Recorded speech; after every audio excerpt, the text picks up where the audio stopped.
দেশের ১৭টি অঞ্চলের উপর দিয়ে দমকা বা ঝড়ো হাওয়া বয়ে যাওয়ার আশঙ্কা জানিয়েছে বাংলাদেশ আবহাওয়া অধিদপ্তর।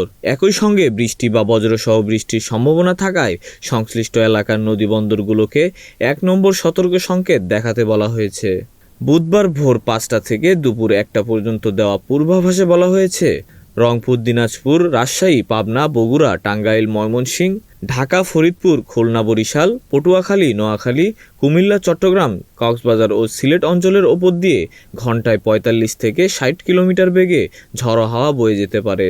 এর আগে ৪৮ ঘন্টার আরেক সতর্কবার্তায় জানানো হয়, দেশের বিভিন্ন বিভাগের ওপর দিয়ে ঘন্টায় ৬০ থেকে ৮০ কিলোমিটার বেগে কালবৈশাখী ঝড় বয়ে যেতে পারে।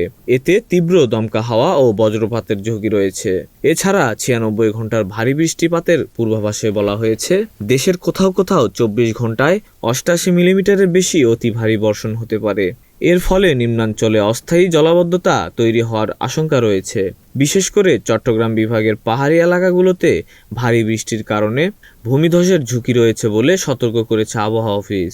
আবহাওয়াবিদরা জানিয়েছেন, দেশের অভ্যন্তরে বজ্রমেঘ সৃষ্টির প্রবণতা অব্যাহত থাকায় এই অস্থির আবহাওয়া আরও কিছু সময় চলতে পারে।